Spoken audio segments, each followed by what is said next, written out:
chosen one. Pause right here. This moment is not random. This is not just another video flashing across your screen. Heaven has arranged this encounter because you have already passed through the fire that was meant to consume you. You stand now as one who has endured the unseen examination that broke so many others. You did not know when the test began, and you did not realize when it ended. The final trial was disguised in silence, in rejection, in those long nights when it seemed as though God Himself had forgotten your name. Yet, in that silence, heaven was measuring your heart. You were asked one question without words. Will you cling to faith when no answer comes? And you did. Think of the seed buried beneath the soil. No one sees it. No one applauds its struggle. It lies in darkness, pressed under weight, forgotten by the eye. Yet beneath the soil, roots are pushing deeper. Hidden strength is forming. That was you. Your waiting was never wasted. You were not being buried. You were being planted. There were moments you thought you were finished. The disappointment almost crushed your chest. The betrayal stung deeper than knives. The waiting felt endless. But still, you kept moving. Even when your steps were trembling, that persistence was the test. You did not need to roar with victory. You only needed to keep walking. And you did. The Spirit spoke through the prophet Zephaniah, chapter 3, verse 17. The Lord your God is with you, the mighty warrior who saves. He will take great delight in you. In His love, He will no longer rebuke, but rejoice over you with singing. Read that again. Heaven does not merely tolerate your survival. God delights in you. He sings over you. You did not crawl through the valley unseen. You were carried by the mighty warrior who found joy in your endurance. This is why you are here. The test you thought would destroy you has already crowned you. While others gave up, you stayed. While others compromised, you held the line. While others bent under pressure, you refused to surrender your light. That was the difference. You endured. And because you endured, you have graduated into a new dimension of calling.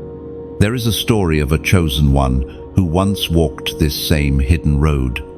David, the shepherd boy, spent years in obscurity, forgotten in caves, hunted by a jealous king. He was mocked, slandered, betrayed, and yet, through silence and danger, he kept clinging to God.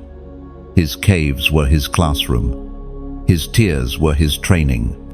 The test he passed in secret became the throne he carried in public. The same is true for you. Your secret endurance has birthed public authority. You may not see the throne yet, but heaven already calls you crowned.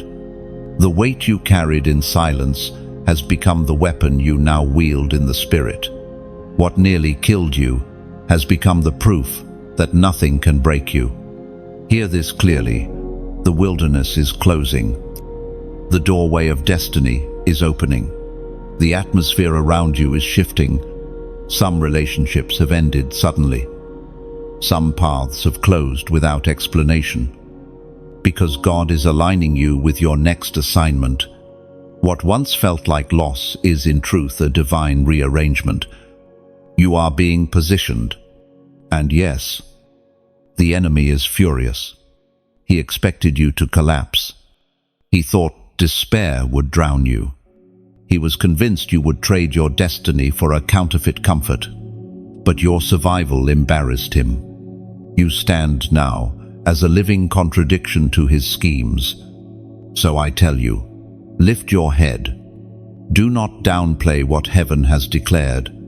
You are not barely surviving. You are chosen, refined, and sealed. You stand at the beginning of a new season. The waiting is over. The graduation has been announced. If this word burns inside your heart, let it not remain silent. Declare it into the atmosphere.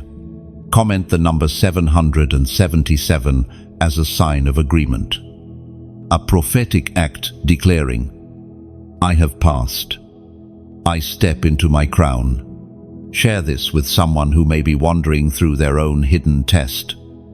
For your testimony may become their lifeline. And if you have not yet subscribed, do it now, not for an algorithm, but because this stream of messages is part of your journey forward. Chosen one. This is your unveiling. What once looked like ashes is being revealed as fire-tested gold. What once felt like abandonment has become the place of divine embrace. What once seemed like silence is breaking open with a song over your life. The final test is over. You passed, and the story is only just beginning. You did not realize it, but the final hidden test was not one moment, it was a season. It stretched itself across your nights, your disappointments, your unanswered questions. The exam was not a paper with questions and answers, it was your life unfolding. And every choice you made was a response written in the ink of obedience. Think about it. The test was disguised as silence. The prayers you thought were ignored. The doors that stayed closed. The relationships that left you in pieces, all of it was part of the proving ground. Heaven wanted to see if you would still trust, when trust made no sense. There was a time you begged God for quick deliverance. You said, Lord, if you just open this one door, I will praise you forever. But the door did not open. Instead, the waiting continued. And so did the ache inside you. That was the test. Not whether you could celebrate in breakthrough, but whether you could remain faithful without one. According to what is revealed in the book of Hosea, chapter 6, verse 3, let us acknowledge the Lord. Let us press on to know him. As surely as the sun rises, he will come to us, like the rains that water the earth. Do you see it? The test was not about speed. It was about pressing on. Just as rains come in their appointed time, so does the answer of God. You endured a winter season where nothing seemed alive. Yet the very silence became evidence that rain was on its way. Consider the image of a sculptor with a block of marble. Day after day, he chips away. To the eye of the passerby, it seems like destruction. Sharp tools, fragments falling to the floor. But to the sculptor, every strike is purposeful.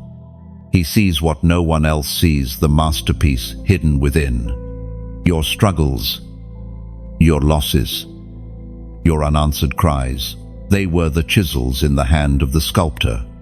Each strike hurt. Yes, but each one revealed more of the design heaven intended.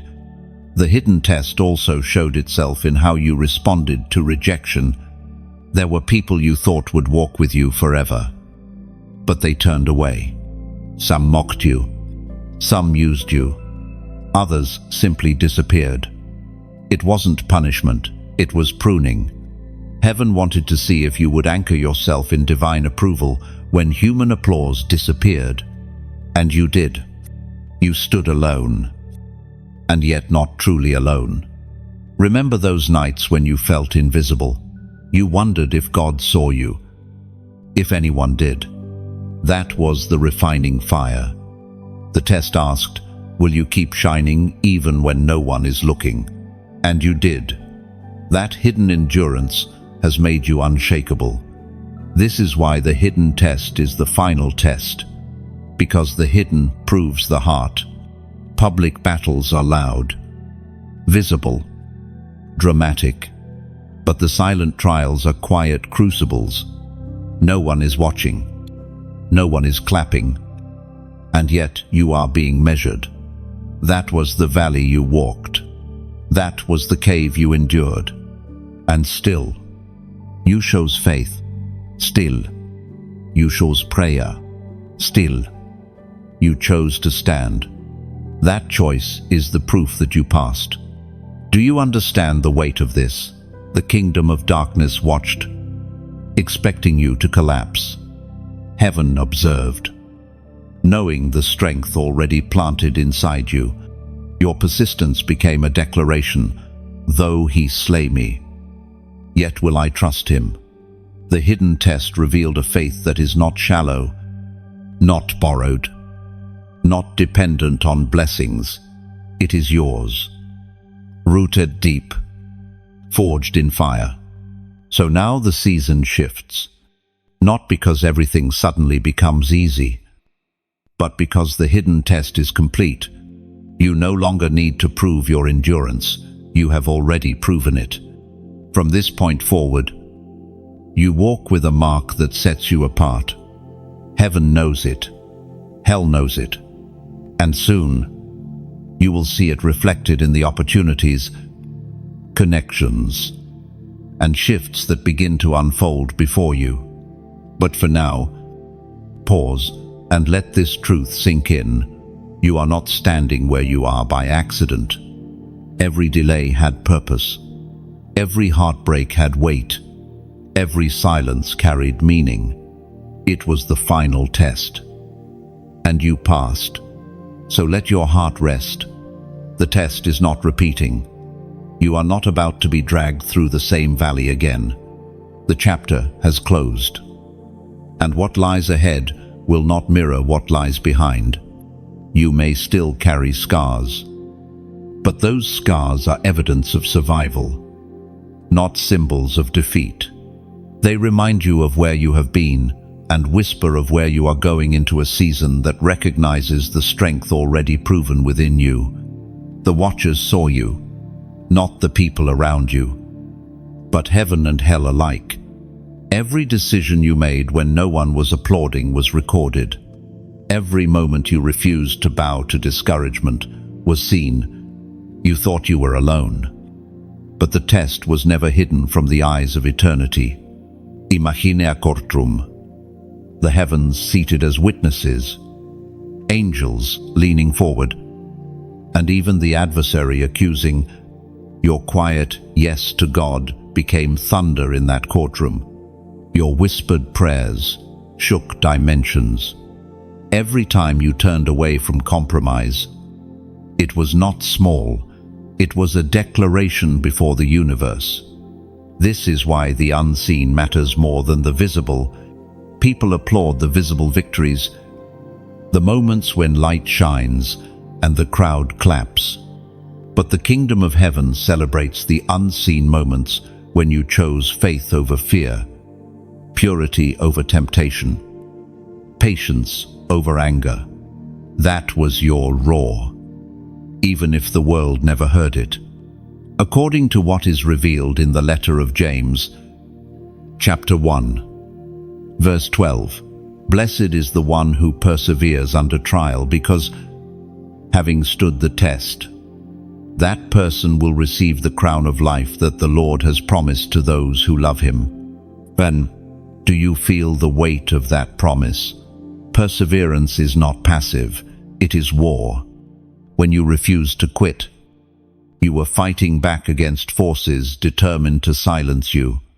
And now, the word declares that a crown awaits you, not just a symbolic crown, but real authority, real honor, real reward from the hand of God Himself. There is something else you must understand. Your endurance embarrassed the enemy. He thought he had you cornered. He threw disappointment like arrows, silence like chains, betrayal like poison. He expected you to fall, to curse God, to walk away. Yet you stood, battered but unbroken. That is why the atmosphere feels different now. Because your victory shifted the battleground. Picture a lighthouse during a storm. The winds rage. The waves slam against stone. But the light continues to cut through the night. Ships miles away adjust their course because of that steady beam. That is you now. You may not even realize how many lives are recalibrating because you refuse to go dark. And this is the moment where I ask you to take a small action that is also a declaration. Write these 3 words in the comments. I remain standing. Not long. Not complicated. But powerful. Because those words are more than text on a screen. They are the testimony of your soul. They declare that no matter what has been lost, no matter how fierce the storm, you are still upright, still breathing, still chosen. When you write it, you are not only speaking to yourself, you are testifying before heaven and hell, affirming what has already been settled. You did not fall, and you will not. And as you type it, remember the long nights you survived, the valleys you crossed, the silent tears that watered your path. Each one was part of the final test, and each one has now become part of your eternal crown. Let it sink in. You stood when it would have been easier to fall. You waited when it would have been easier to quit. You believed when doubt screamed louder than faith. That is why you are still here. That is why this message has reached you, because the world may never have noticed, but heaven did, and your unseen obedience shook eternity. But standing does not mean you never felt weak. It means weakness never had the final word. Many times you questioned, many times you cried, but every time you chose to rise again, it was a strike against the darkness. The fact that you are still here is already proof of your victory. Standing also means you carry scars, and scars are not signs of shame. They are evidence of survival. They remind you of where the enemy tried to end you, but also where God intervened. They are markers of the battles you endured and the faithfulness that carried you through. Your declaration, I remain standing, is not only about today. It is about tomorrow. It is about telling the storm, I will not bow in the next season either. It is about affirming that the same God who kept you then will keep you again. Think of soldiers after war. They may limp. They may bleed. But the fact that they return home means they have conquered.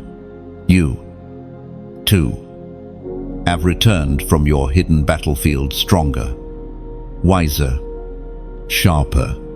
So hold your ground with courage.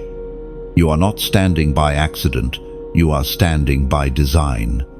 The God who watched every hidden moment is the same God who will now elevate you into the open. Your survival is the platform for your destiny. You almost didn't make it.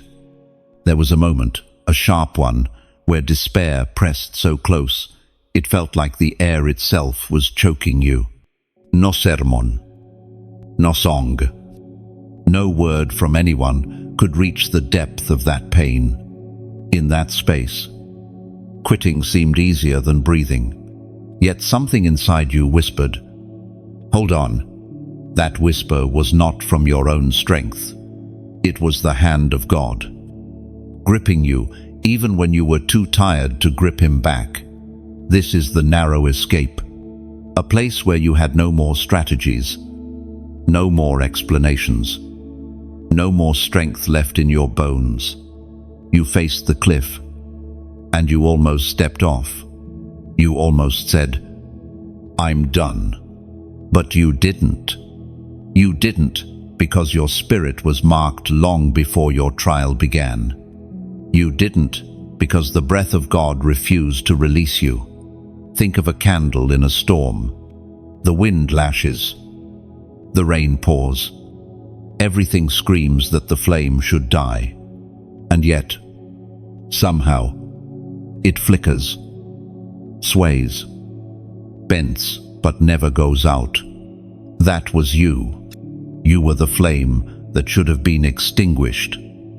But something invisible kept you alive. The Word of God reminds us in the second letter to the Corinthians, chapter 4, verse 8, "We are hard-pressed on every side, but not crushed, perplexed, but not in despair." All that is the truth you have lived. You were pressed. Yes, harder than most people will ever know. You were confused, unsure, lost, but despair did not own you. Why? Because despair is a grave, and graves are not for the living. You were never meant to be buried in that darkness. Look back now and remember the moment when you thought, "This is the end." That moment did not define you, it revealed you. It showed that you could bend without breaking, stagger without falling, weep without drowning. The enemy miscalculated. He thought the valley would kill you. He thought betrayal would silence you. He thought the loneliness would hollow you out. But every time he struck, you found yourself still breathing, still moving, still refusing to surrender. There was once a woman who lived this same story, Hannah, aching from barrenness, taunted by her rival, misunderstood even by the priest. Her heart was crushed, yet she still poured herself out before the Lord. And in that bitter place, she made her vow. What she almost lost her faith. Her hope became the birthplace of a prophet. You walk in that same line. The place where you almost gave up is the same place where something new is being born. Your narrow escape was not only survival, it was transformation. The person who entered that season is not the same as the one walking out now. The struggle carved wisdom into your soul. The near collapse built resilience into your spirit. And now you stand carrying a depth you did not have before. Imagine a bridge suspended over a deep canyon. The winds shake it. The ropes creak. Your knees tremble as you step. Halfway across, you think, "I cannot continue." But the only way is forward. You place one foot, then another. Somehow, your trembling steps bring you to the other side. That is what your narrow escape looked like. Not graceful, not effortless, but real. And heaven does not require perfection, it requires persistence. What you carry now is unshakable testimony. You can look into the eyes of someone who is drowning in their own despair and say, "I know this valley. I have walked it, and I am proof there is life on the other side." That is why your story matters not just for you, but for those who will one day need your voice. So, never despise the escape. Do not look back in shame, as though your weakness disqualified you. Weakness did not disqualify you, it revealed God's strength. The very place where you almost gave up has become the altar of your endurance. You did not die there. You did not vanish there. You emerged from that place alive, carrying fire, and those scars remain. They are not ugly. They are holy reminders of battles survived. They are marks that tell the story. I almost lost everything, but I am still here. Those scars are your testimony, etched into your skin. Proof that darkness cannot keep what God has chosen. Chosen one. You have survived your narrow escape. You stand here not because you were never tempted to fall, but because you were preserved. You stand as living evidence that despair can roar but cannot rule. And from this moment on, you carry with you not the identity of a victim, but the mantle of a survivor transformed into a vessel of glory. The season has shifted. You may not fully feel it yet, but the air around you has changed. You are no longer walking in the wilderness with no direction. You are standing at the doorway of destiny. The hidden test is over. Now the announcement begins. There is something powerful about crossing thresholds. It's like stepping out of a long night into the first light of dawn. For hours, you wondered if morning would come, and suddenly the horizon glows. This is where you are now. You are walking from shadow into light, from silence into sound, from hiddenness into revelation. The Word of God declares in the book of Joshua, chapter 1, verse 9, "Have I not commanded you? Be strong and courageous. Do not be afraid, do not be discouraged. For the Lord your God will be with you wherever you go." And this is the call on your life now. Courage for the future, strength for the road ahead. God is with you, and that is why you can step forward without fear. But hear this, the shift of season is not only about your blessing, it is about your assignment. When you walked through the wilderness, your focus was survival. But now, having survived, you are called to serve. What you endured was not only for you, it was also for the many lives who will find light through your story. Think of a torch in a dark cave. For a long time, that flame only guided your own steps. But as you move forward, that torch begins to light the path for others behind you. They can walk more safely, more quickly, because your fire already cut through the shadows. This is what your season is about. Not just survival, but shining. And because your light matters, I invite you to let it spread. Share this word with someone who may still be in the valley you just left. Press like, not for numbers, but because every click is another spark keeping this fire alive. Subscribe, because you know that each message is not entertainment, but nourishment for your spirit. Now hear me carefully. Just as a well must be filled with water to continue refreshing the thirsty, this work must also be sustained to keep pouring out. If you have received strength here, then consider donating not as payment, but as planting a seed. Think of it like adding oil to a lamp. The flame is already burning, but with each drop of oil, the light grows brighter and reaches further into the night. That is what your generosity does. It keeps the lamp burning, not only for you, but for countless others who are still walking through the dark. It is not a demand, not a price, never a condition. It is invitation, a way to say, "This flame has warmed me. I choose to help it shine for others." Whether your gift is a prayer, a share, or a seed sown financially, every act is fuel on the fire. Do not think of donation as money lost. Think of it as a seed. When you place a seed in the ground, you do not mourn its loss, you anticipate its growth. Every act of generosity is a seed into the soil of eternity, and seeds never remain seeds. They become trees, they become fruit, they become shade for others. You are not asked to give out of pressure, but out of freedom. Even the smallest drop of water helps sustain the river.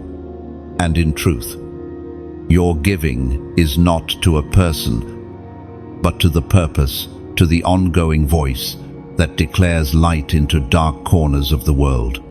So if you feel led, open your heart and let your seed flow into this stream. If you cannot, do not feel burdened. Your presence here is already a gift. You are already part of this journey. What matters most is that you continue to walk, to grow, to shine. This is the beauty of the season you are stepping into. You are no longer only a receiver, you are also a giver. The same way you were sustained through the valley, you now help sustain others in theirs. Chosen one, the season has shifted. The fire you carry is meant to burn brighter, to reach further, to ignite others. And as we walk together, supporting one another in prayer, in encouragement, in generosity, we become what God always intended, a family of light in a dark world. So step forward with courage, share, subscribe, support in the way your heart chooses, not because you must, but because you can, not as a condition, but as a declaration. The light I have received, I will help carry. And in doing so, you will see the floodgates open, not only in this work, but in your own life. The season of wilderness has ended. The season of destiny has begun, and your role in this unfolding story is greater than you know. There is a mark on you now. You may not see it in the mirror, but heaven sees it clearly. It is the mark of approval, the seal that rests upon those who endured the fire and did not burn away. You have walked through waters that should have drowned you, yet you stand on the other side, dry. You have carried burdens that should have crushed your back, yet here you are still rising. That is no accident. That is God's seal. And this seal is not like a medal pinned to a jacket. It is alive. It breathes. It glows. It moves with you wherever you go. It distinguishes you from the crowd. It separates you from those who only watched from a distance. The mark of heaven says, "This one is mine. This one has been tested. This one is approved." The prophet Haggai once spoke a word that echoes into your life today. It is written in the book of Haggai, chapter 2, verse 23. "On that day, declares the Lord Almighty, I will take you, my servant, and I will make you like my signet ring, for I have chosen you." And a signet ring carries the authority of the king. With one press into wax, it seals, decrees, and declares ownership. That is what God says of you. You are his signet ring, his chosen one, his seal on earth. This is not about status, it is about identity. The enemy cannot erase what heaven has stamped. And here is the truth. The seal came through suffering. You didn't receive it in the easy places. It wasn't gifted to you when the sun was shining and everything worked out perfectly. It came when you stayed faithful in the storm. It came when you lifted your head even while tears still ran down your cheeks. It came when you held on to promises that seemed to mock you with delay. That's why the seal is unshakable, because it was forged in fire. Think of gold in the hands of a refiner. It is heated until it glows. The impurities rising to the surface, scraped away, until only pure gold remains. That is what has happened to you. You were placed in the furnace of trial, and now you shine with a brilliance that was hidden before. The seal is evidence that the refiner's work is complete. This is also why your presence unsettles certain people. They sense something different about you. They may not know what it is, but it makes them uneasy. The truth is that the seal on your life is not invisible. It radiates. Darkness trembles because it recognizes authority. People who once dismissed you may now try to pull you back into old places, because they cannot understand the glow you carry. But do not shrink to make others comfortable. You were not chosen to blend in. You were chosen to stand out. The seal also attracts what belongs to you. Destiny recognizes it. Opportunities are drawn to it. People aligned with your future can see it, even if they don't know why. Just as a torch draws others out of the dark, your mark of approval calls forth those who are meant to walk with you. Do not be surprised when helpers arrive suddenly, when connections form effortlessly. The seal speaks louder than introductions. And here is what I ask of you in this moment. Write in the comments the number 222, not as superstition, but as declaration. 222 is a symbol of alignment and divine agreement. It represents walking in step with God's timing, His will, and His order. Just as 2 becomes 3 when God joins the union, 222 declares that heaven, earth, and your own spirit are now moving in harmony. When you type 222, you are saying, I agree with heaven's seal on my life. I walk in alignment. I will not miss my moment. It is a prophetic act reminding you that delays did not destroy you, but prepared you. That closed doors were not rejection, but redirection. That now, every step you take is synchronized with God's perfect plan. And when you declare 222, think back to the moments you felt out of sync, where everything seemed scattered and broken. This is your reminder that the season of disorder has ended. Your life is no longer fragmented. You are walking in rhythm with destiny. This prophetic act is not for me, it is for you. It anchors your soul to the truth that you are chosen, sealed, and aligned. So write it boldly. Let it mark this moment. Because from this day forward, you no longer move in confusion, but in clarity. You no longer walk in chaos, but in cadence with heaven. You are the signet ring. You are the one sealed in fire. And now, you walk in alignment, carrying a light that darkness cannot dim. There is a strange reality about light. The brighter it shines, the more fiercely the shadows gather around it. When you passed the final test and received the seal, you became a living rebuke to darkness. And darkness does not ignore those who survive what was meant to kill them. The very fact that you are still standing has provoked jealousy in the spirit realm. Do not misunderstand this. The jealousy of darkness is not like human envy, shallow and petty. It is rage. It is fury, born of failure. Because every time you refused to quit, you humiliated the adversary. Every time you rose from the ashes, you declared his schemes powerless, and that humiliation burns him still. Picture a battlefield after a war. The enemy thought he had crushed every soldier, but one rises from the dust, scarred yet alive. That single survivor becomes a symbol of defeat for the enemy's entire campaign. That is you. You embarrass the powers of darkness simply by breathing, simply by enduring, simply by shining, when they were certain your light had gone out. The Word of God reminds us in the book of Romans, chapter 8, verse 37, No, in all these things we are more than conquerors through Him who loved us. This is not poetry, it is reality. You are not merely surviving the jealousy of darkness, you are conquering it. And the more darkness rages, the clearer your victory becomes. It often manifests through resistance.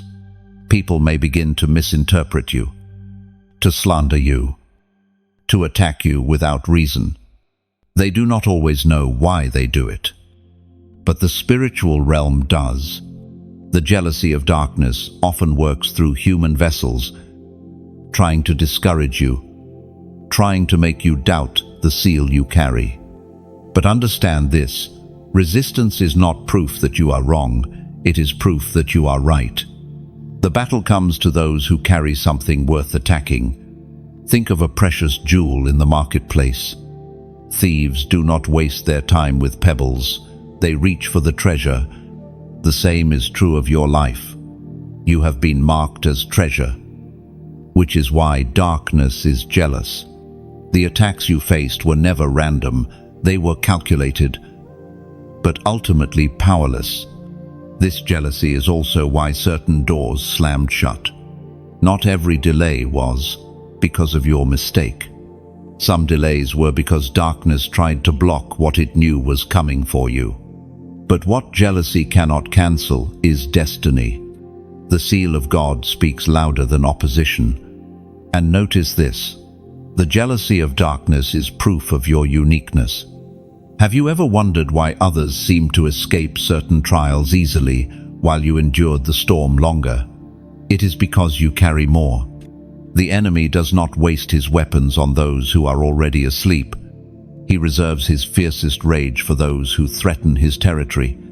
Your very existence is a threat. Think of a lighthouse again, but this time from the perspective of the storm. The storm hurls waves, lightning, and wind, trying to topple the tower. Why? Because that steady light keeps ships from being lost. You are that light. Darkness is jealous because your survival means the salvation of many others. But here is the truth: jealousy cannot stop you.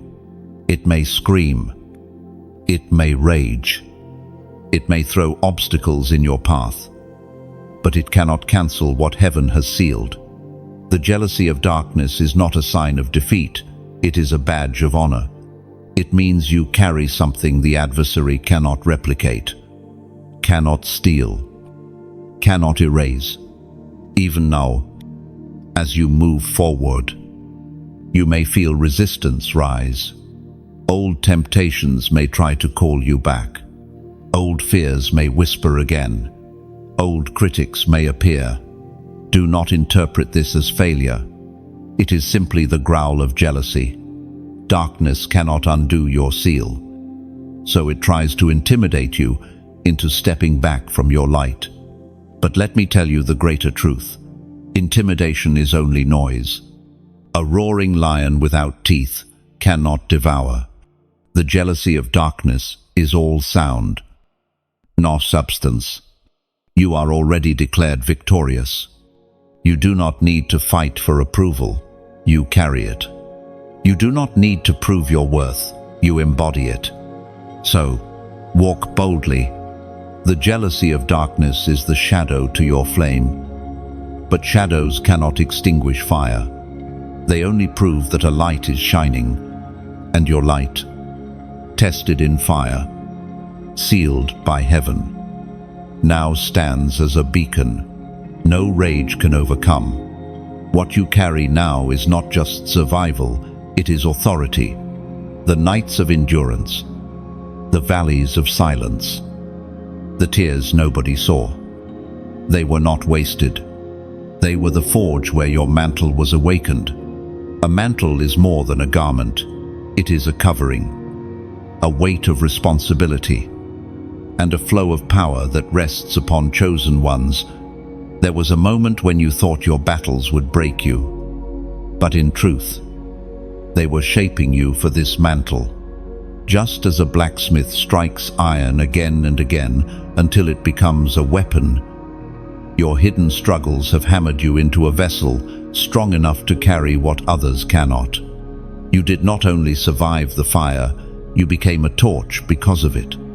The scriptures testify in the letter to the Hebrews, chapter 12, verse 1. Therefore, since we are surrounded by such a great cloud of witnesses, let us throw off everything that hinders and the sin that so easily entangles, and let us run with perseverance the race marked out for us. And this is not a call for casual living, it is a commissioning. The mantle on your shoulders now demands that you run with focus, with intention, with courage. You are no longer hidden in the crowd. You have been set apart for the race appointed to you. Think of Elijah, wrapping his mantle around Elisha. It was not a gift of comfort, it was a transfer of weight. It was an awakening of purpose. In the same way, the battles you endured were heaven's way of laying a mantle across your shoulders. This mantle does not just declare survival, it declares readiness. Your mantle is not made of fabric, it is woven from endurance, stitched with scars, dyed with tears, and embroidered with faith. When you walk, the atmosphere shifts because the mantle speaks. When you pray, the mantle amplifies your voice. When you step into a room, light carries with you because the mantle announces your presence. But remember this, the mantle is not for pride. It is not for display. It is for service.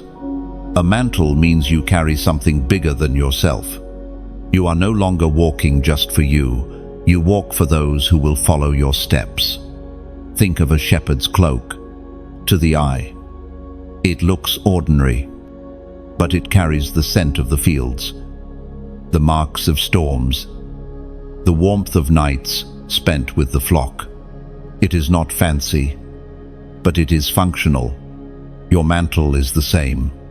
It is not about outward show, but about the authority and compassion it carries. And here is the mystery. The awakening mantle means you are both wounded and powerful at the same time. You carry scars that remind you of your weakness, but you also carry fire that testifies of divine strength. This tension is not a contradiction. It is the proof that the mantle is real.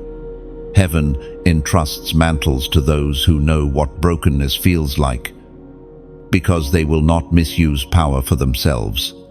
Consider clay in the potter's hands. It is pressed, is spun, reshaped, pressed again. Every pressure is purposeful. When the pot is finished, it does not boast in its shape. It carries the design of the potter. That is your mantle. It is heaven's fingerprint on your life. Do not be surprised if people begin to notice a shift in you. Some will not understand it. They will say, "You have changed." And they are right. You are not the same person who entered the valley. You now walk with a mantle that speaks of responsibility, of authority, of calling. And while some may misinterpret it, those aligned with your journey will recognize it and be drawn to it. Your mantle is also a shield. The same struggles that once threatened to drown you now stand as barriers that darkness cannot cross. When you speak, chains break. When you stand, storms quiet. When you declare truth, deception trembles. Not because of your voice alone, but because of the mantle upon you. This awakening mantle is not temporary. It is not fragile. It will not be taken away because it was not given lightly. It was earned through fire, sealed through endurance, awakened through obedience, and now it rests on you permanently, calling you forward into the fullness of your destiny. Walk with it, live with it, carry it with reverence, but also with confidence. For this mantle is the evidence that you have been set apart, tested, and awakened. And from this point forward, your steps are no longer ordinary, they are the steps of one clothed in divine purpose. The mantle you carry has awakened something deeper. It is not only a covering upon you, it has stirred a roar within you. For years, your voice was silenced by fear, by rejection, by doubt. You were told to stay quiet, to shrink back, to make yourself small so others could feel comfortable. But you were never created to be silent. There is a roar inside you that cannot be contained.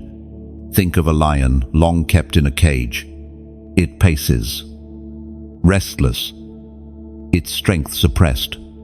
But the moment the bars are opened, the roar shakes the ground.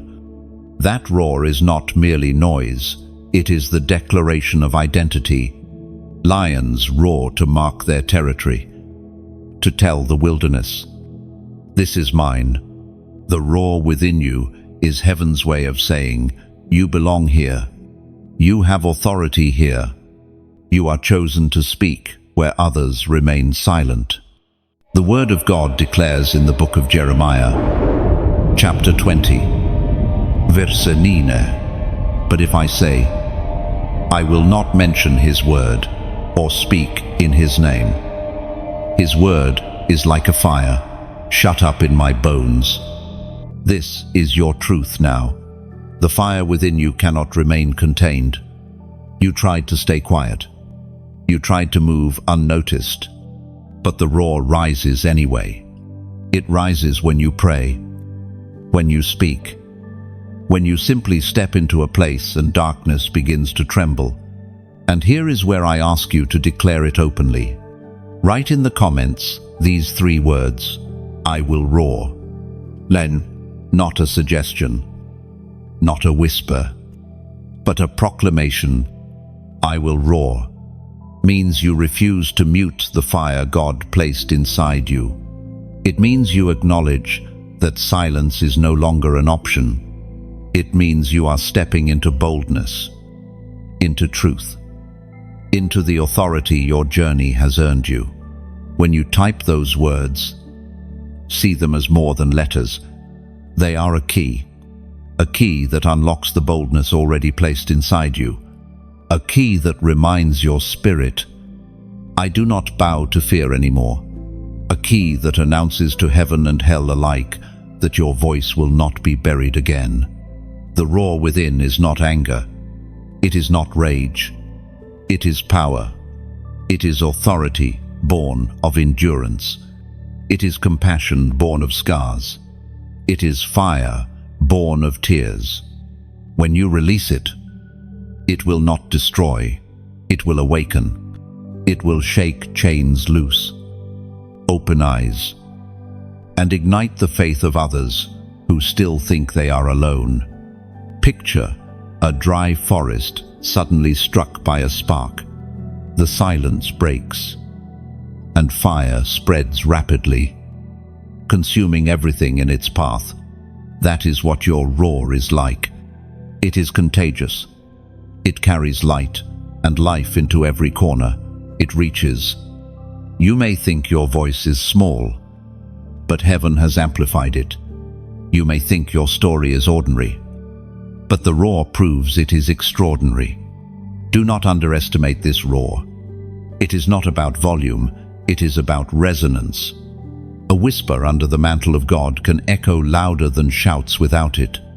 Your roar carries the frequency of heaven, and once released, it cannot be silenced. You have been silent long enough. You have hidden long enough. Now is the season to release the sound that was forged in your wilderness. This roar will not only declare your survival, it will awaken the sleepers, break the lies, and announce the arrival of light. Chosen one.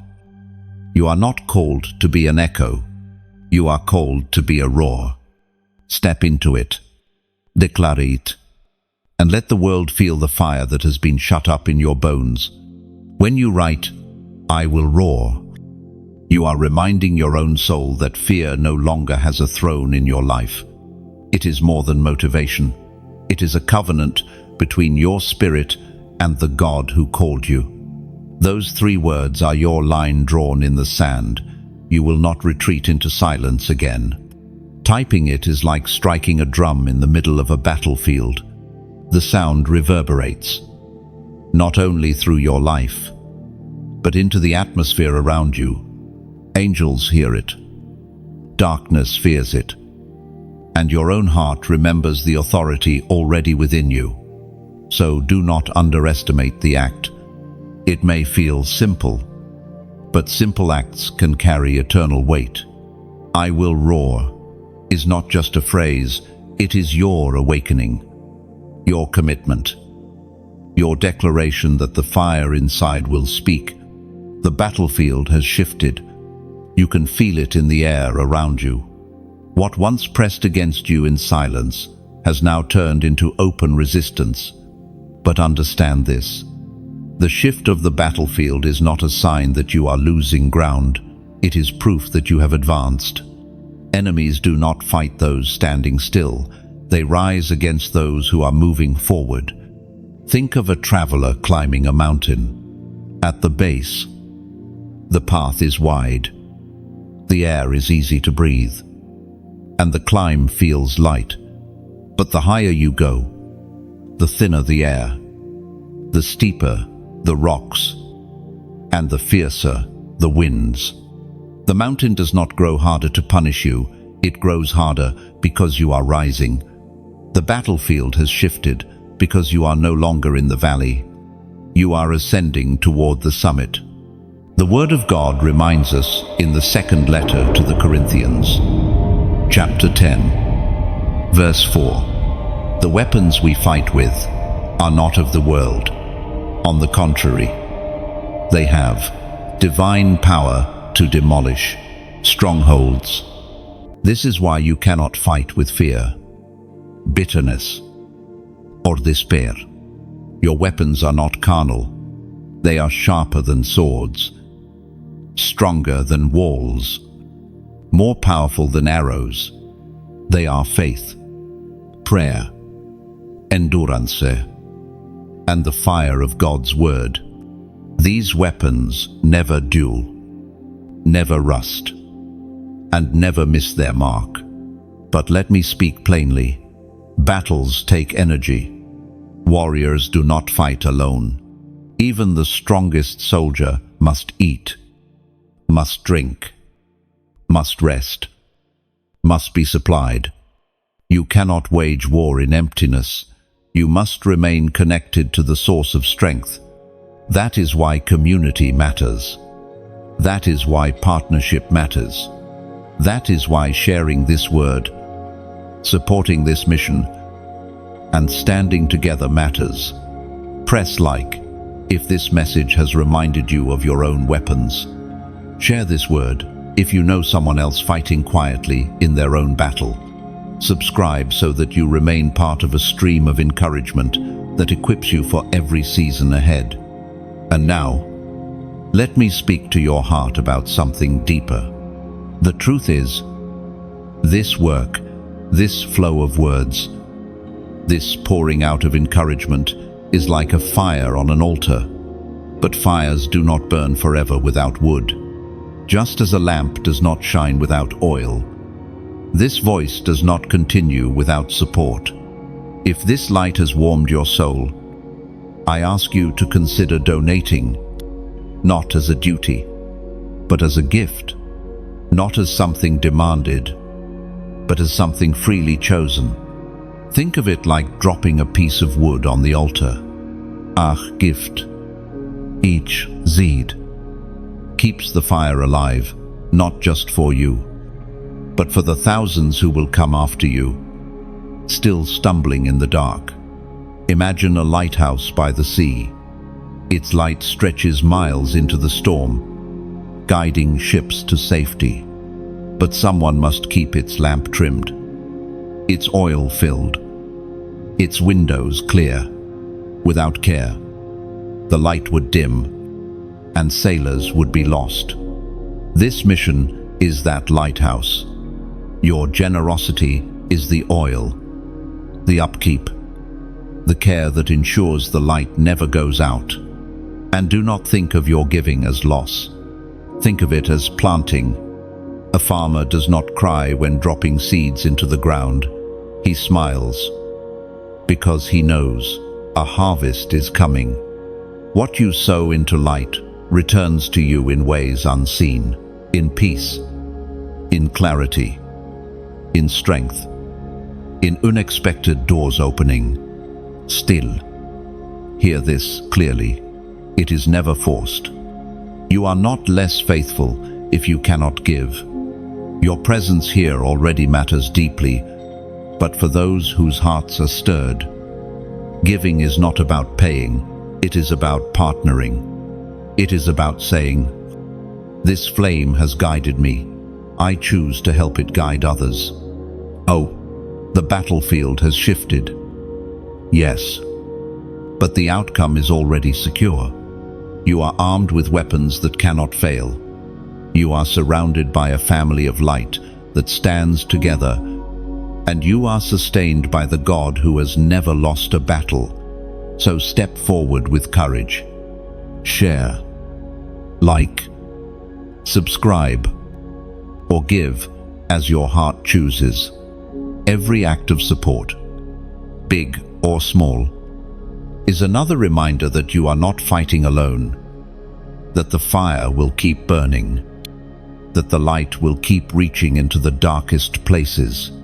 The mountain grows steep, but you are still climbing. The winds grow fierce, but you are still standing. The battlefield has shifted, but your victory is assured. And as long as the fire burns, you will never fight without light to guide you. There is a mystery unfolding around you. For so long you walked alone, carrying weights no one else seemed to notice. You learned to pray in silence, to cry in secret, to endure without applause. Yet now the season shifts again. And part of your reward is this: heaven is unveiling helpers. Destiny is never a solo journey. Even the strongest chosen one cannot carry the fullness of their calling alone. Moses needed Aaron to speak, Joshua to fight, and Hur to hold up his arms.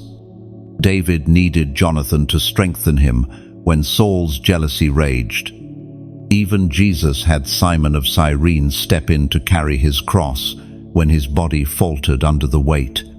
And now, you will see helpers revealed to you in ways that may surprise you. The scriptures remind us in the book of Proverbs, chapter 17, verse 17, "A friend loves at all times, and a brother is born for a time of adversity." This is the truth coming alive in your story. You have endured adversity. And now, heaven is aligning you with those born to walk with you in this next season. They may not look like you expect. Some may come in quiet ways, others with boldness. But each one will be an answer to prayers you prayed when you felt utterly alone. Think of a great tree standing in a field. Its roots are deep, but the storm still beats against it. Alone, it bends under the wind. Yet when the tree is surrounded by others, their roots interlock beneath the soil. The wind may rage, but together they hold. That is what helpers are, unseen strength intertwined with your own, keeping you steady when storms return. Some helpers will come as encouragers. Their words will feel like fresh water to a thirsty soul. Others will come as builders, putting their hands to the same work you are called to do. Still, others will simply stand by your side, their presence itself a shield against loneliness. Each has a role, and each has been prepared long before you knew them. There is beauty in this unveiling because it shows you were never truly abandoned, though people left, though betrayal cut deep, though rejection wounded. God was not removing companionship forever. He was preparing the right ones to appear at the right time. The silence of the past season was clearing the stage so that when the curtain rose, the right characters could walk into your story. Do not be surprised if some of these helpers come from unexpected places. A stranger with a kind word at just the right moment. A new connection that feels instantly familiar, as though you've known them forever. Even someone you once overlooked may reappear, carrying a gift you now need. Heaven delights in surprising you this way, to remind you that support is never far when destiny calls for it. But there is another truth. Helpers do not erase responsibility. They come to strengthen, not to carry all the weight. They stand with you, not instead of you. The mantle is still yours. The call is still yours.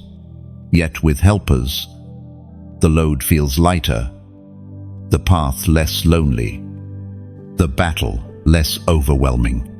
Picture a symphony. One instrument alone can make music. But when others join in, the sound grows fuller, richer, deeper. Your life is that melody, alone. It carried power, but with helpers, it will rise into harmony that echoes further than you ever imagined. And yes, there will be discernment required. Not every voice is a helper. Some come dressed as allies, but carry distraction.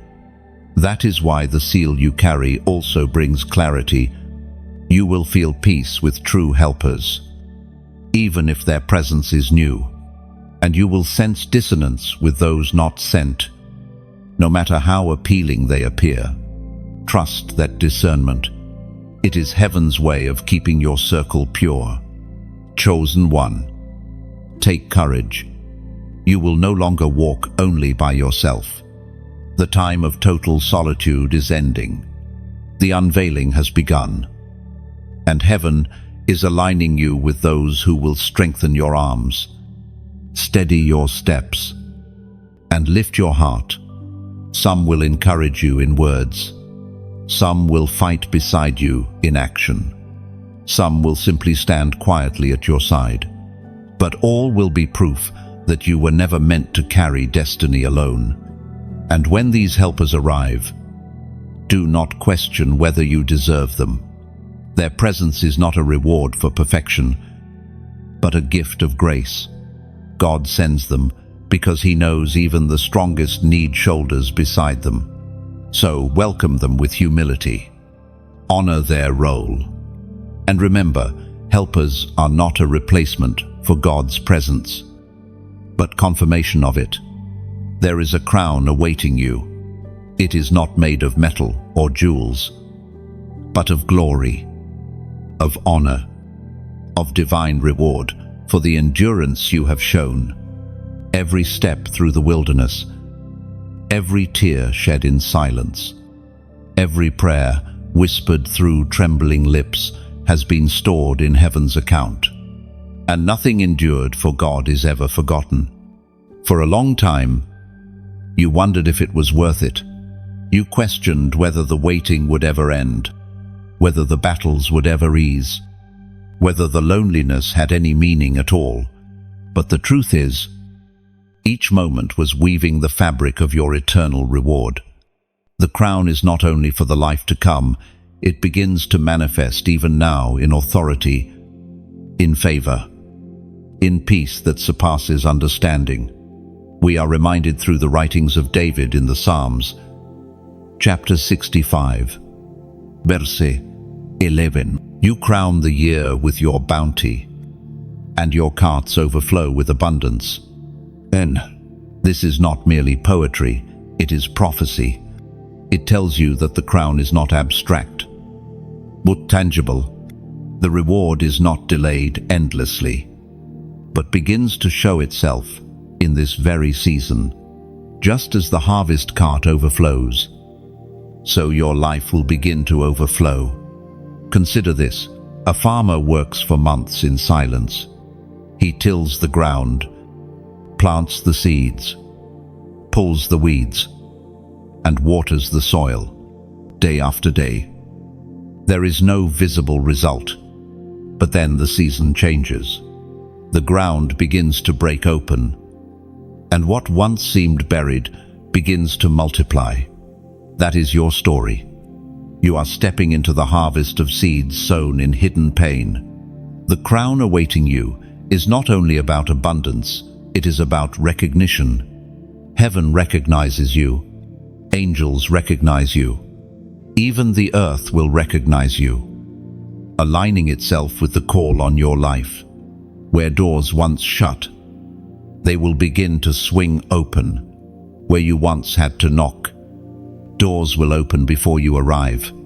That is the sign of the crown favor that moves with you. But with every crown comes responsibility. The crown is not given only to shine, it is given to rule. You are called not merely to wear it, but to steward it, to lead, to guide, to intercede for others, to stand as a testimony that the God who brought you through will bring them through as well. Think of Joseph. He wore chains before he wore a crown. His years in prison were not wasted. They were the preparation that gave him the wisdom to wear the crown well. Had the crown come too soon, he would have been crushed by it. But because it came after the suffering, he was able to bear its weight. The same is true of you. The crown is also a covering. It shields you, just as it elevates you. It reminds you that you are under God's authority, even as you carry His authority. A crown without submission leads to pride, but a crown under submission becomes power that multiplies. And now, I invite you to mark this moment with a prophetic act. Write the number 555 inches, the comments. Why 555? Because it is a picture of grace multiplied. 5 is the number of grace, and 3 5s declare it, overflowing. 555 means you are not just stepping into reward, but into reward covered by grace, grace that carried you through the test, grace that crowns you now, and grace that will preserve you in the seasons ahead. When you write 555, you are saying, I step into the crown prepared for me. I receive the abundance not by my strength, but by God's grace. It is not a boast, it is a confession of dependence. It is an acknowledgement that everything you endured, everything you survived, has been covered by His grace from the beginning. Do not take this lightly. Numbers in Scripture are never empty. They carry meaning, weight, declaration. To type 555 is to align your words with heaven's promise. It is to declare that you are crowned, not condemned, elevated, not forgotten, chosen, not cast aside. Let your heart believe it, even as your fingers type it. This is not for the crowd, it is for you. It is your reminder that the tears you sowed in silence are about to become songs of joy. The waiting is ending. The crown is being placed, and the story of endurance is turning into the testimony of glory. Chosen one, step into it. The crown is yours, not by chance, but by design, not by striving, but by grace.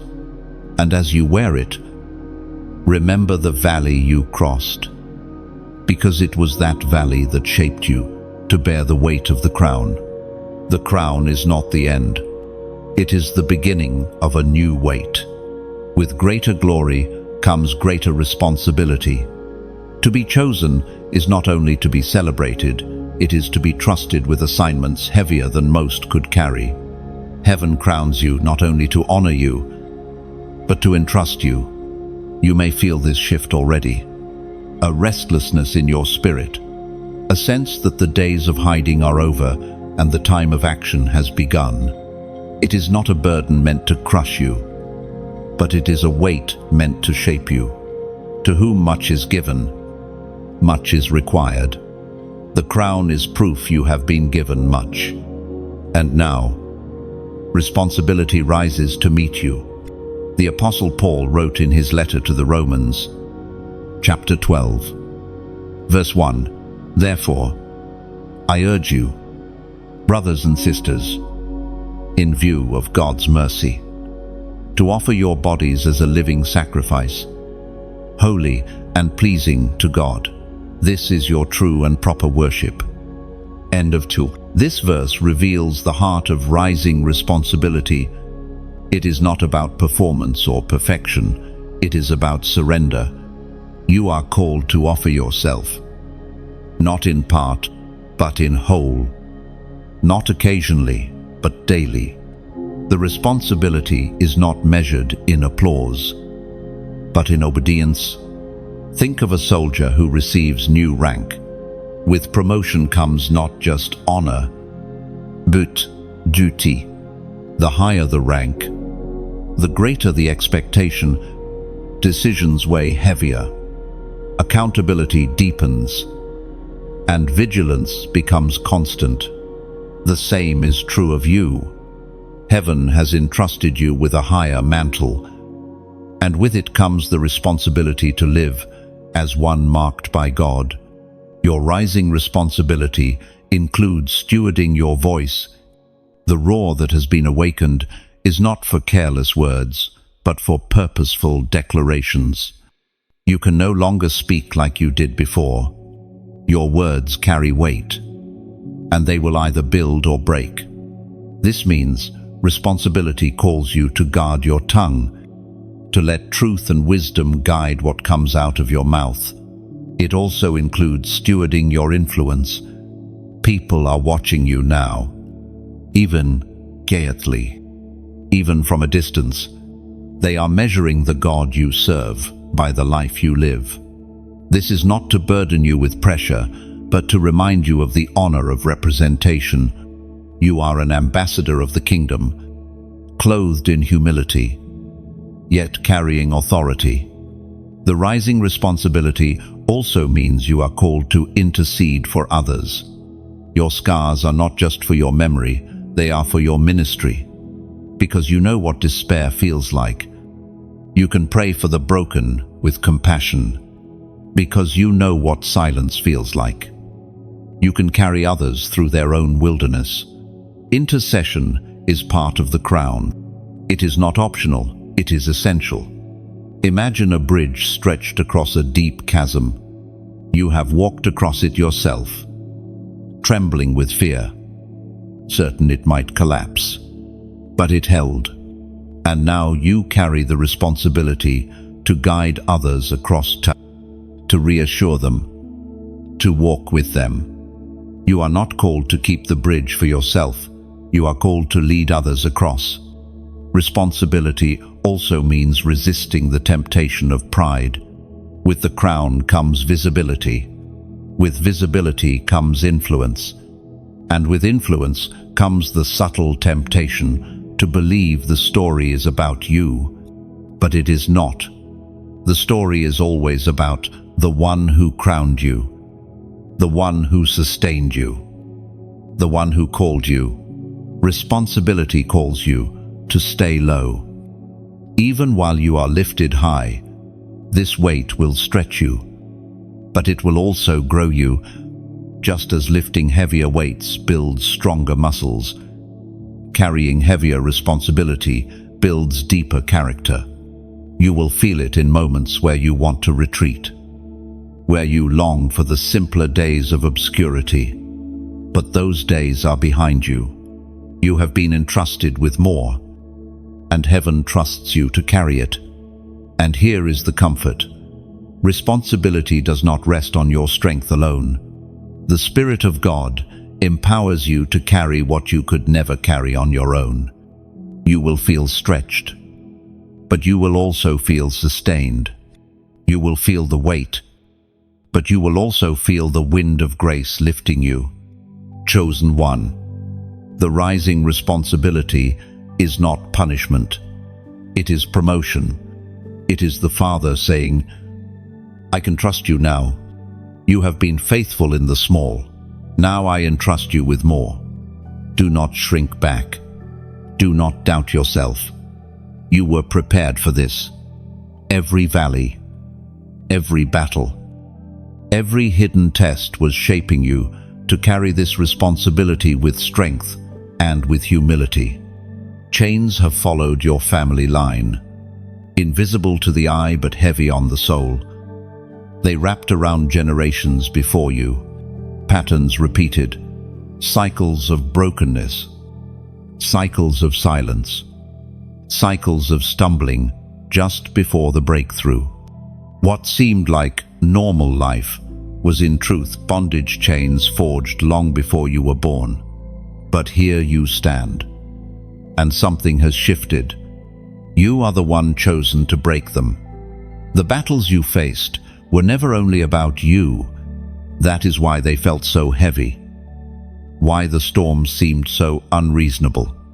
They were generational. The chains reached back through time, binding your parents, your grandparents, and those before them. But heaven appointed you as the interruption. The curse stops here.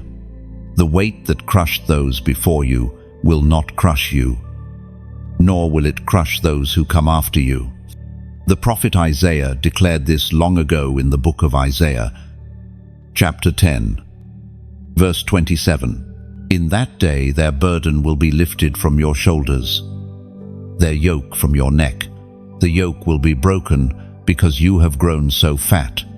And 1. The fatness speaks of anointing, of growth, of expansion. Chains cannot remain when the anointing enlarges you beyond their grip. That is why the very battles that stretched you became the battles that freed you. Each struggle grew your spirit until the chains no longer fit. Imagine a tree growing around an iron fence. At first, the fence seems to restrain it, pressing against its bark. But as the years pass, the tree expands, pushing past the iron, swallowing it, rendering it powerless. That is what the anointing has done in your life.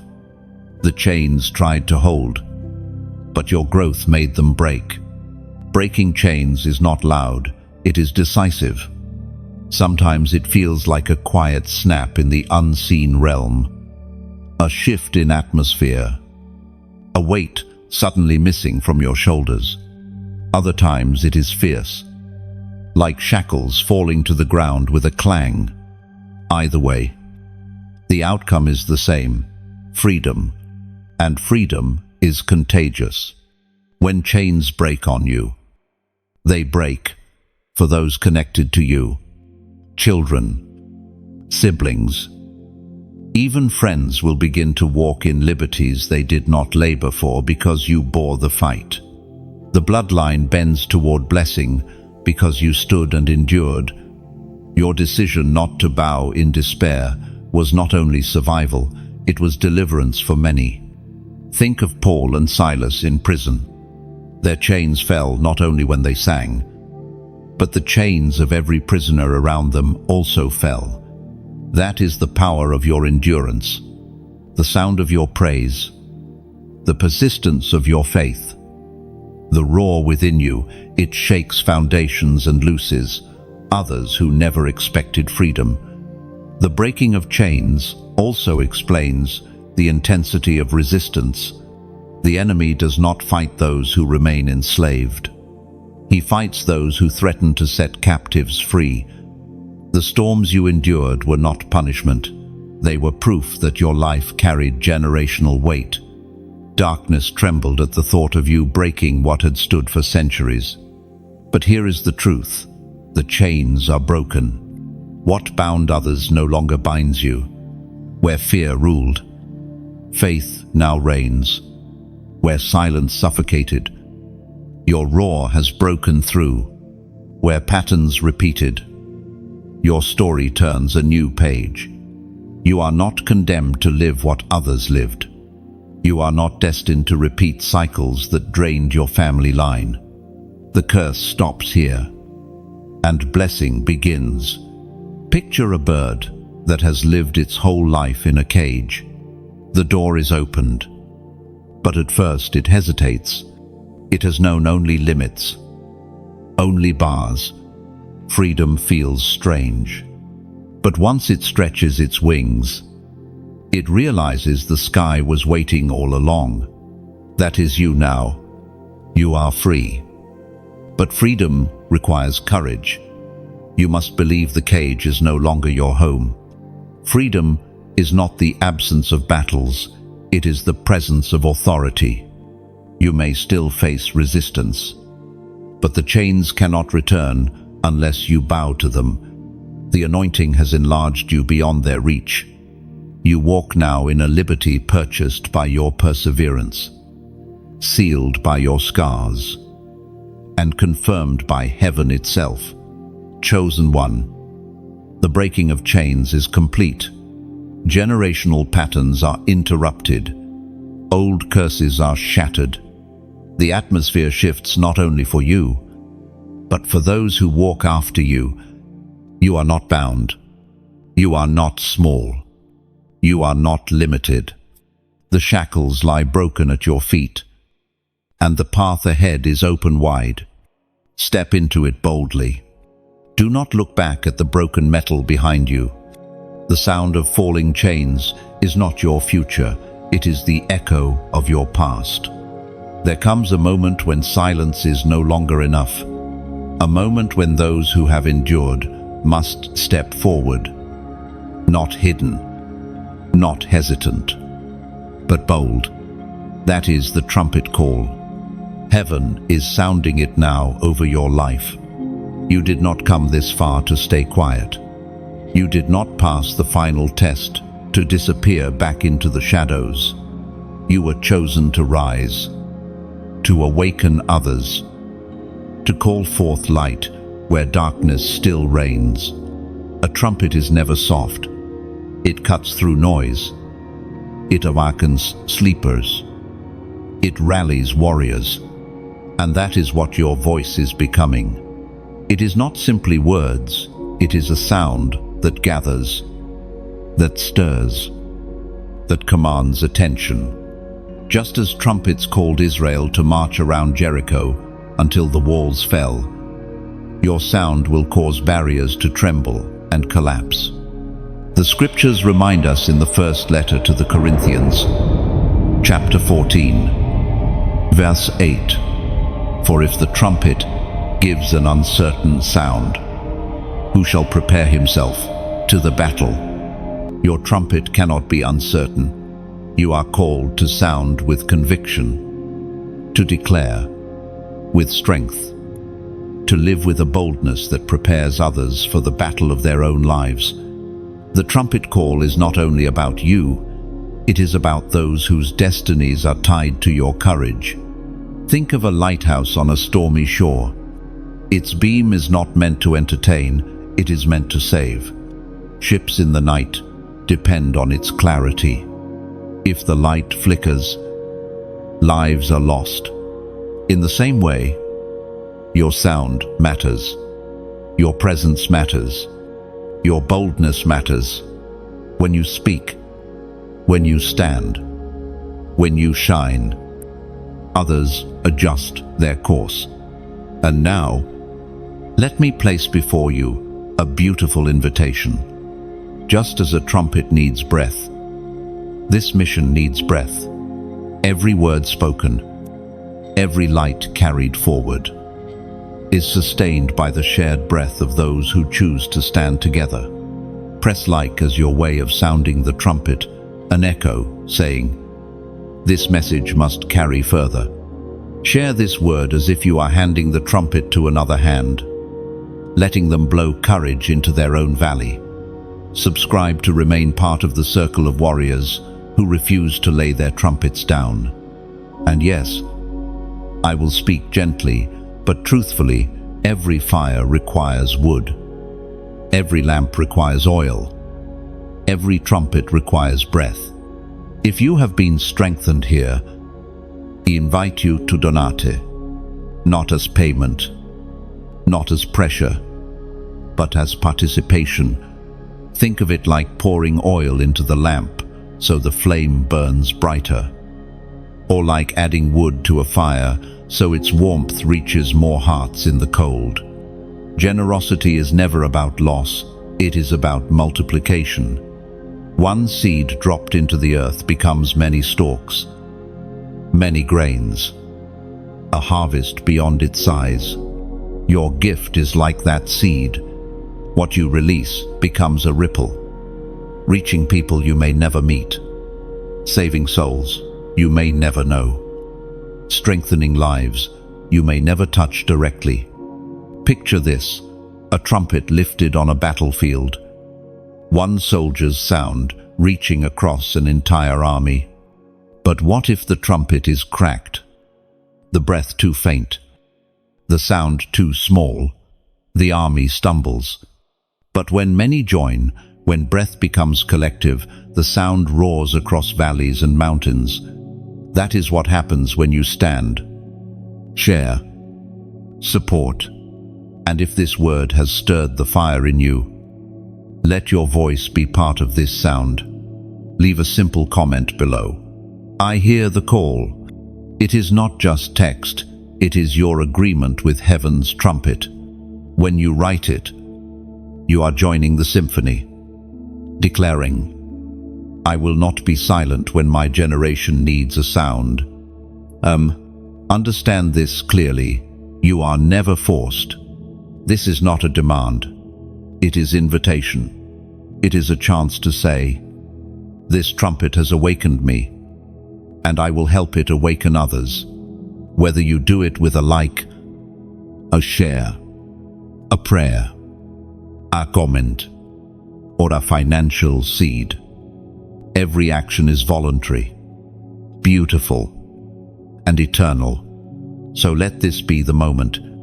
Share if the trumpet in you has been stirred.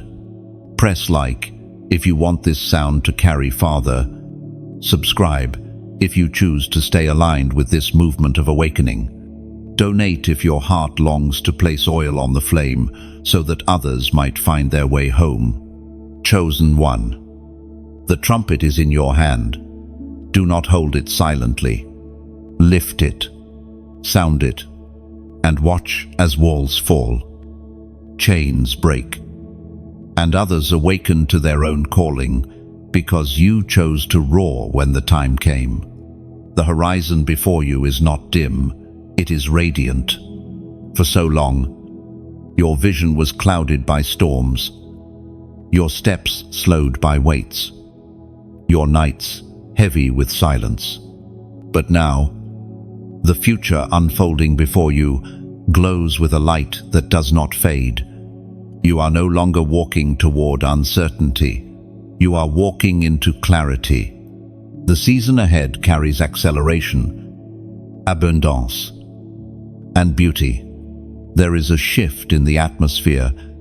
You may sense it in small ways, a peace that lingers, a door that opens unexpectedly, a heaviness lifting from your chest. These are not coincidences. They are signs that the radiant future you longed for is already breaking through. What you once waited for in hope, you now step into with confidence. The scriptures remind us in the book of Proverbs, chapter 4, verse 18, the path of the righteous is like the morning sun, shining ever brighter till the full light of day. This is your path now, like the morning sun.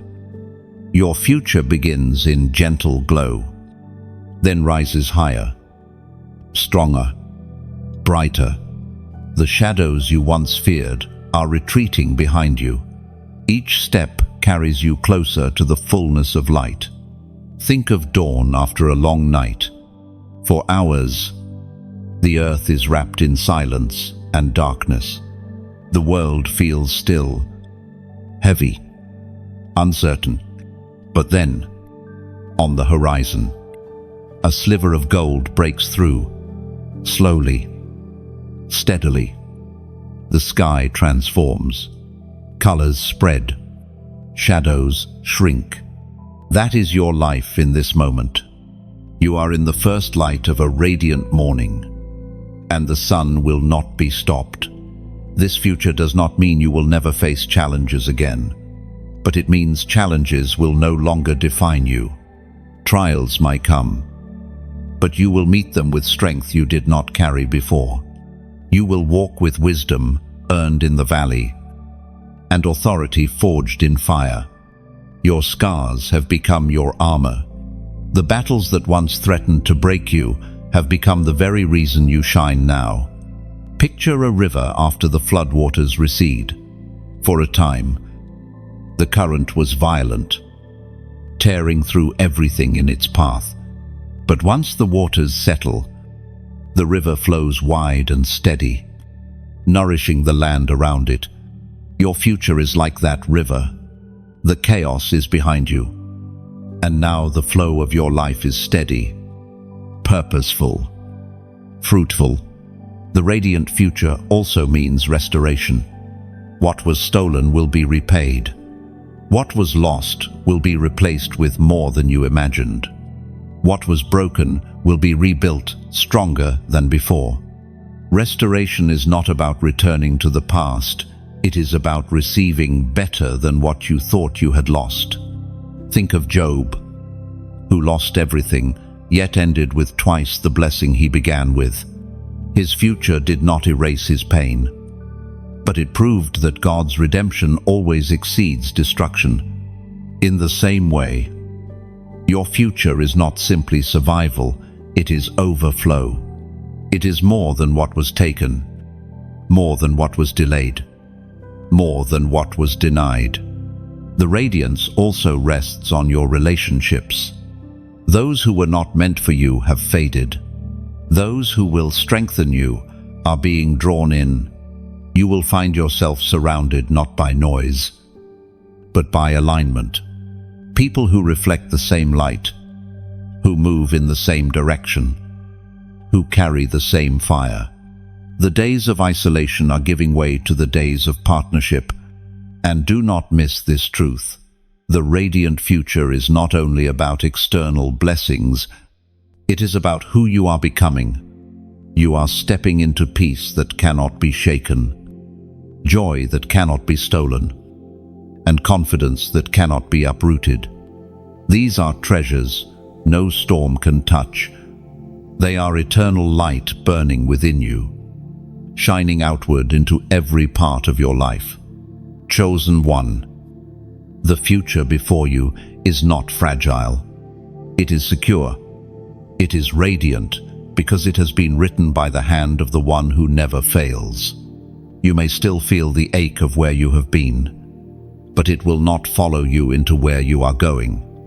You are walking into a season of expansion, of beauty, of divine clarity. Lift your eyes. The horizon glows.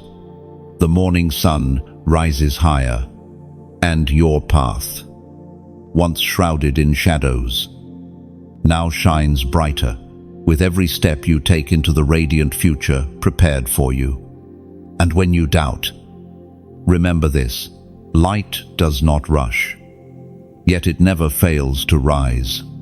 Your future may unfold slowly, but every moment is certain, every step sure. Let this assurance steady your heart.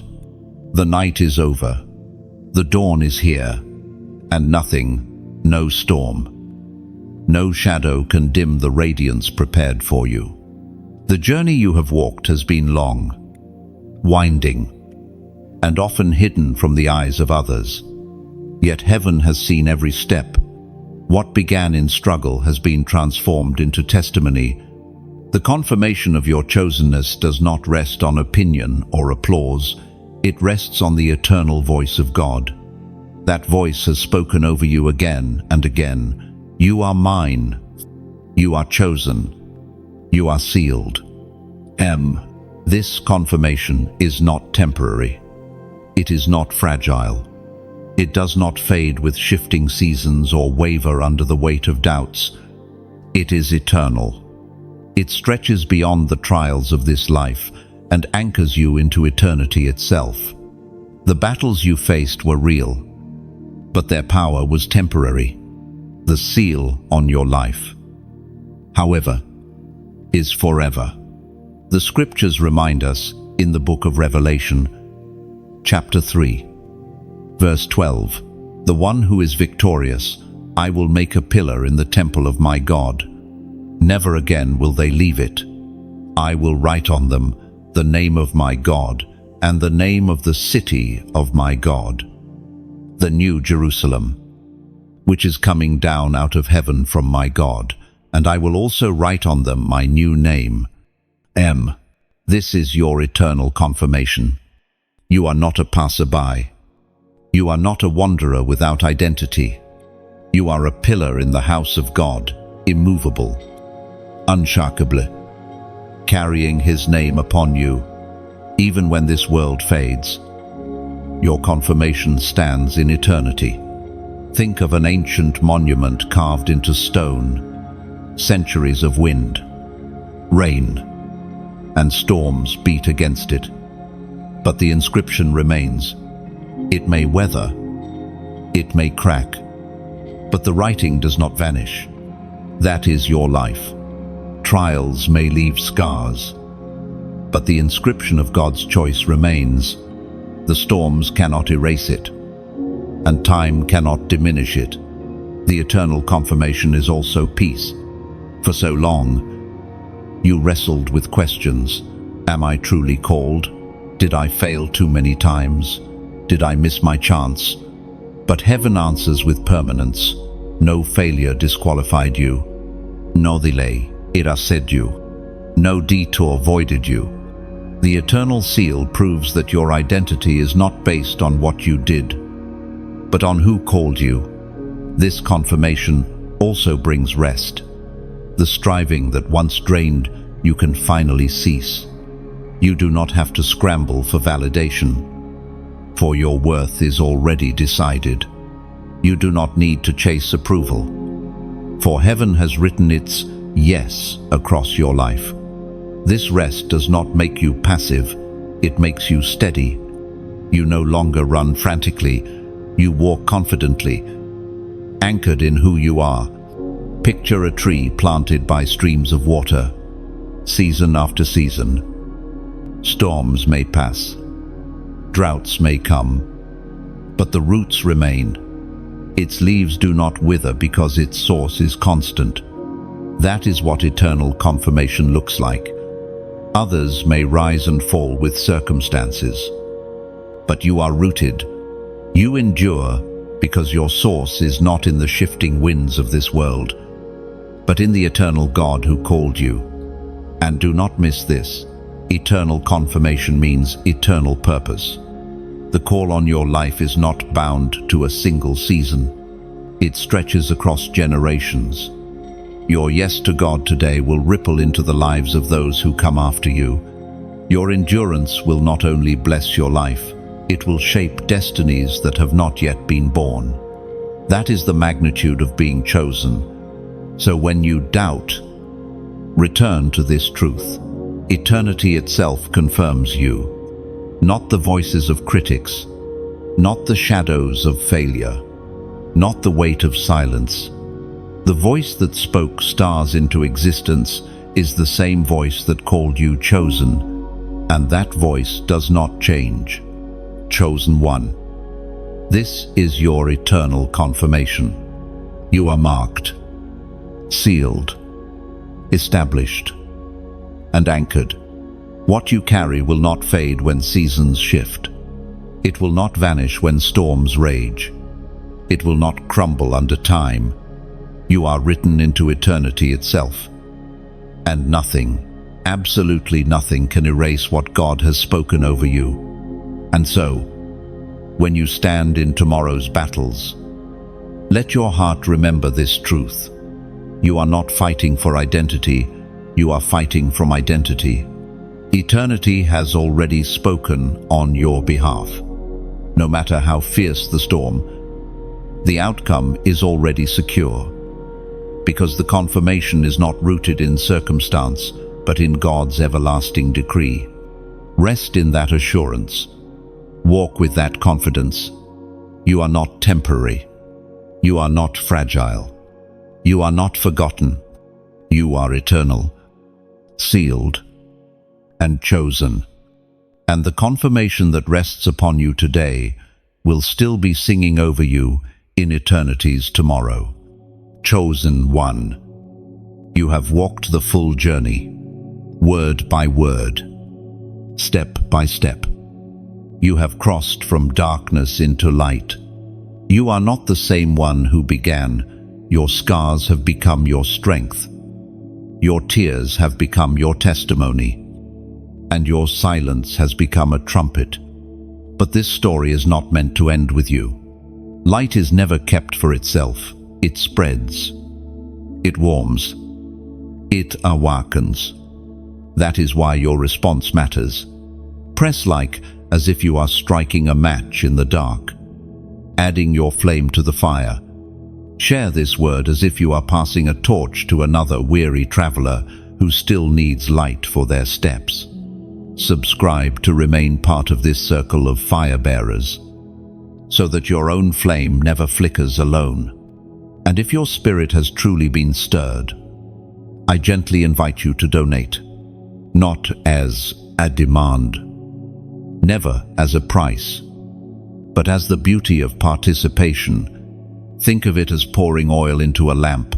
The light already burns, but with your oil, it shines further, reaching hearts you may never meet.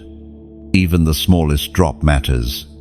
Finally, let your own voice join the echo. Leave a comment below. I rise today. These words are not just text on a screen. They are your declaration that you accept your mantle, that you step forward, that you choose to live as one chosen, sealed, and unstoppable. So here you stand, crowned, confirmed, radiant. This is not an ending, but a beginning. The trumpet has sounded, the fire is alive, the dawn is rising, and your best days, your brightest path, your eternal confirmation, they start now.